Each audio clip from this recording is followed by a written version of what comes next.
اعوذ باللہ من الشیطان الرجیم بسم اللہ الرحمن الرحیم یا ایہا الذین آمنوا سورہ بقرہ آیت نمبر 104 یا ایہا الذین آمنوا اے مومنانو لا تقولوا موائے راعینا ٹکے موائے وقولوا بلکہ وائے انظرنا یعنی انظرنا وائے واسمعوا او خورے وللکافرین عذاب علیم او د کافرانو د پاره عذاب علیم دردناک ته.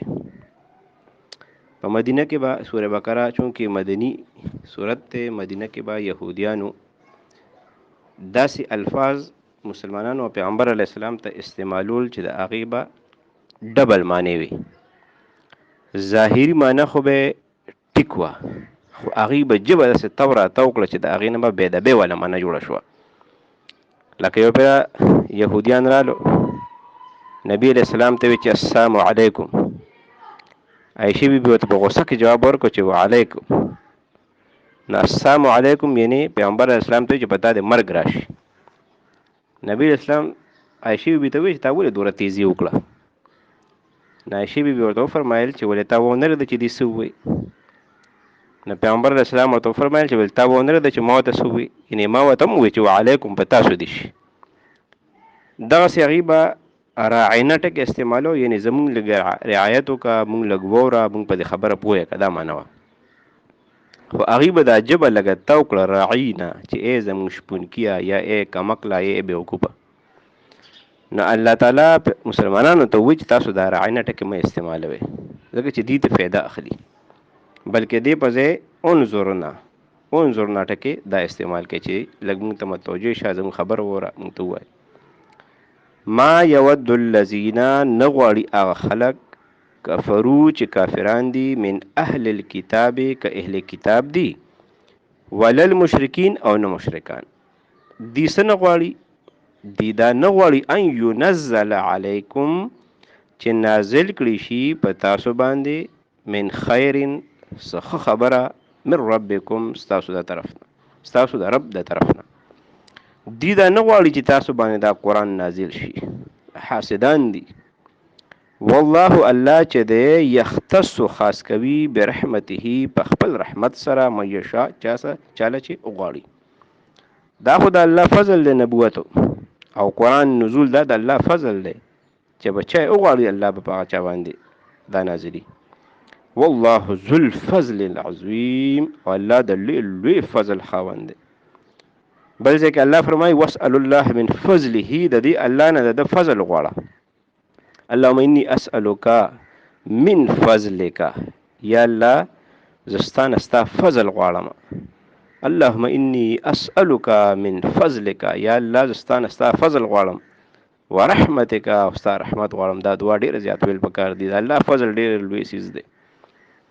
ما ننسخ کم چې منسوخ کړه مونږ د قرآن بعضې آیاتونه به منسوخ شو نو د هغې په ځای به نور رالو، او بعضې به داسې منسوخ شو چې هغه به مکمل ډیلیټ شو، لکه پیغمبر اسلام ته هم هغه یاد بیانو.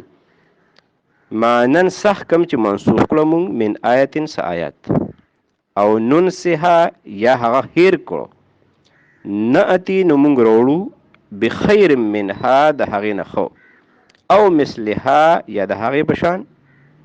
علم تعلم آیت نه پوهیږي ان الله چې الله علی کل شیء قدیر په هر څیز قادر دی.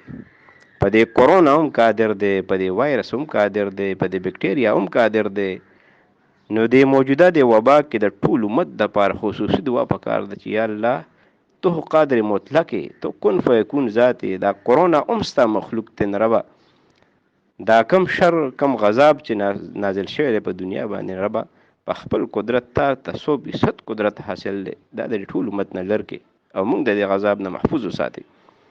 علم تعلم آیا ته نه پوهیږي ان الله چې الله د پاره دی ان الله له ملک السماوات والارض چې د الله د پاره بادشاهي ده د اسمانونو د ځمکې، په هر څیز د الله بادشاهي ده او دا ټول سیزونه د الله تعالی لښکرې دي. ولله جنود السماوات والارض او د ځمکې او د اسمانونو لښکرې د الله دپاره دي.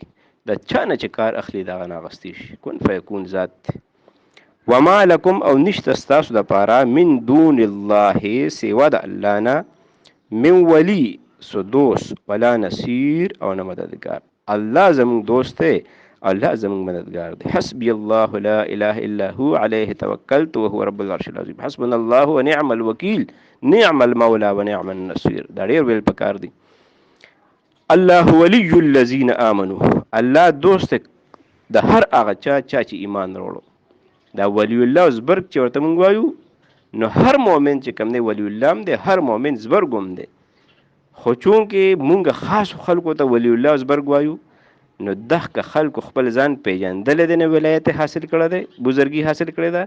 او مونږ چونکې ځان پیژندلی نه دی چې مونږ د الله دوستان یو، نو مونږ ځان پیژندلی نه دی، نو مونږ ته څوک بزرګ او ولی نه وایي. وما لکم من دون الله من ولی ولا نصیر، او د الله نه سوا ستاسو هیڅوک دوست نشته او نه مددگار څوک شته. ام تريدون آیا تاسو غواړئ ان تسألو چې سوال وکړئ رسولکم د رسولنا کما سئل موسی لکه څنګه چې سوالونه شوي د موسی علیه السلام نه من قبل ستاسو نه مخکې. د پیغمبر علیه السلام نه به صحابو ډېر زیات سوالونه نه کول، لکه پیغمبر اسلام مخ مبارک کې ډېر زیات روب او منې کړي مو چې تاسو ډېر سوال مه کوئ، ځکه چې قرآن نازلېږي هسې نه چې سخت دغه احکام نازل شي. خو بیا به هم چې داسې یو بانډچي یو اعرابي به راغی، نو صحابه به ډېر خوشحاله شو، ځکه هغوی به تپوسونه کول. لکه یو صحابي راغی بانډچي و، وی ای د الله رسوله قیامت به کلی؟ نو پیغمبر اسلام ورته وفرمیل چې تا قیامت دپاره څه تیاری کړی دی؟ هغوی ورته وفرمیل چې ما خو ډېر منځونه او روژې زکاتونه نه دي کړي، خو د الله او د هغه رسول سره مې مینه کړې ده. نبی علیه السلام فرمایل چې د چا سره مینې قیامت کې به هغه سره یو ځای. حضرت انس رضی الله عنه فرمایي وی د دې سوال نه پسو موږ دومره زیات خوشحاله شو چې د ایمان باندې موږ کومه خوشحالي حاصله کړې ده، د دې نه پس موږ په دې خبره خوشحالي اظهار وکړو چې موږ پیغمبر اسلام سره انشاءالله دا یو ځای. ان تسألو چې سوال وکړئ رسولکم د خپل رسول نه کما سئل موسی من قبل، که مخکې چې د موسی علیه السلام نه خلکو غوا به څنګه وي، زیړه به وي، توره به وي، غټه به وي، وړه به وي، دا تپوسونه به یې کول. ومن یبدل الکفر، او څوک چې بدل کی کفر بل ایمان په ایمان، چا چې کفر واغسته ایمان یې پرېښودو، فقد ضل، نو تحقیق هغه ګمراه شو، ضل ګډوډ شو، سواء السبیل د نیغې لارې نه.